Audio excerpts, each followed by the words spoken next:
Hi everyone. This is a small video explaining an example on how to use the gradient boosting algorithm for mean absolute error with a simple problem. First, I wanted to simplify the mean absolute error pseudocode so that you see that it's not that difficult. It's just that we have a lot of notation to make it precise on the lecture, but hopefully the simplification is going to be useful for you. So first of all, the first thing we do is that we compute the median of our target. Okay, remember the median so is the best constant function that optimizes the mean absolute error, and that's why we use the median instead of the mean. Okay, so f0, the median, is the best constant function we can use for this problem. So we initialize our f0 with the median.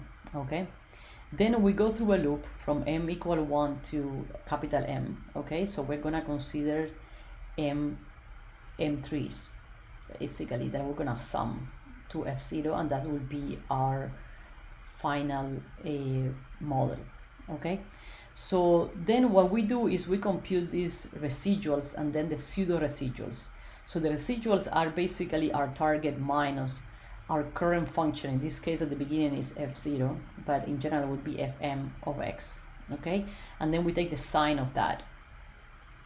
Okay, we feed a regression tree to this R, basically to this like pseudo residual. In here, the data set basically is xi and ri. We are considering x here to be a vector, y to be a vector, and r to be a vector. Okay, so we feed a reduction tree to these like pseudo residuals. Okay, and then the only thing we actually want to keep from that tree is the splits, because we're gonna go and recompute our predictions. So how we're gonna compute the predictions? So we're gonna use the actual residuals in a terminal node, okay? And we're gonna compute the median of the residual in that terminal node, okay? So again, we take the tree and we keep the structure of the tree, the regions that the tree found, but we have to recompute the predictions. And to recompute the predictions, we consider the median of the actual residuals, not the pseudo residuals, okay? And that's gonna be how we compute our tree. We're gonna find an example in a minute, so it's gonna be simple. And then we return, so we update fm plus 1 to be fm, the functions we have computed so far, plus t of m. So at the end, our function f capital M is gonna be the sums of S0 plus all the trees that we feed it to our data. Okay, so let's look at an example. This is the same example in which we have x is the square footage of a house and y is the price per month.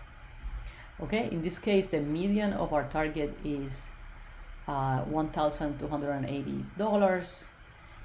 So the first thing to do is that we compute the residual.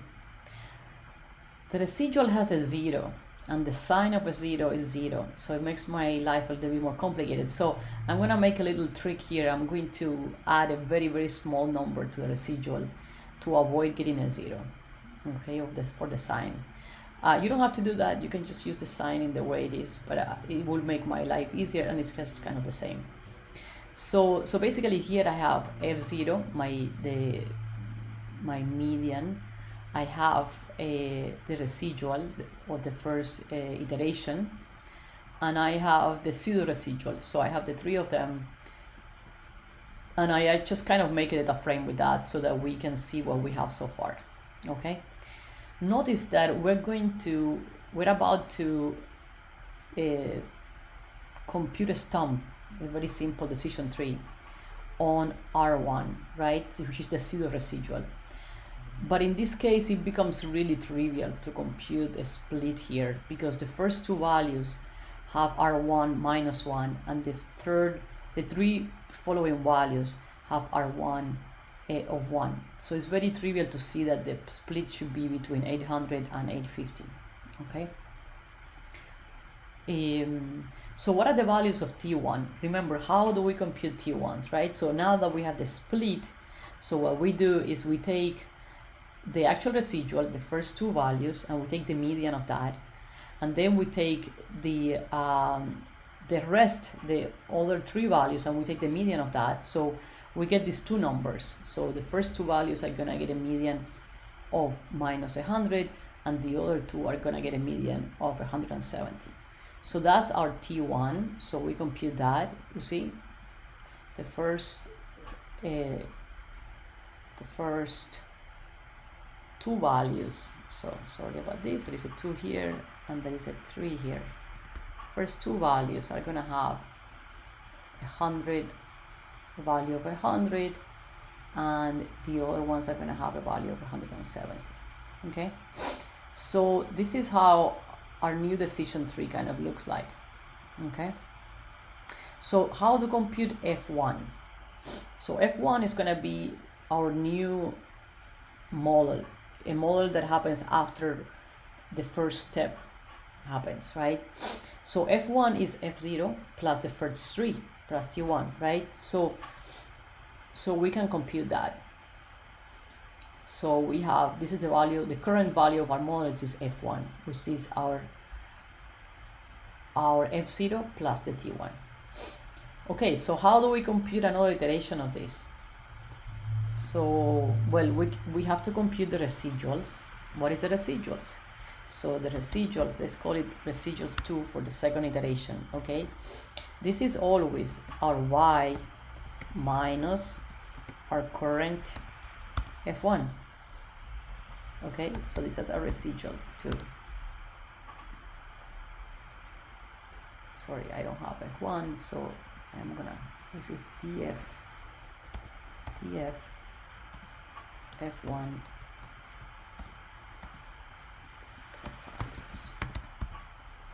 okay. So these are our residuals right now, okay? So then we get a sign of that, and we're gonna do the same thing. We're gonna also like add a little bit of a small value so that we don't get 0, so that life is a little bit easier to see what the problem is here. So R2 is gonna be y minus,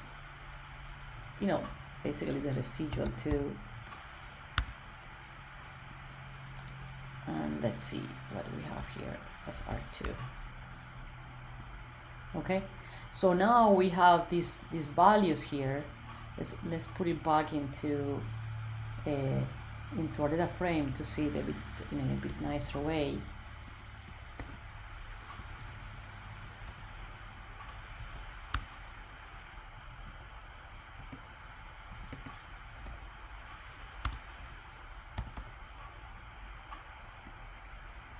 So this is our current R2, okay? And basically now what you guys have to do is to figure out what is the best split. And this split is in R2. So most likely the split is gonna be by dividing, basically splitting between 850 and 900, because that will give an error of 0 here, and then you get all of these two over here. So I would like now for you guys to compute basically T2 and F2. Okay, thank you, and see you in the next video.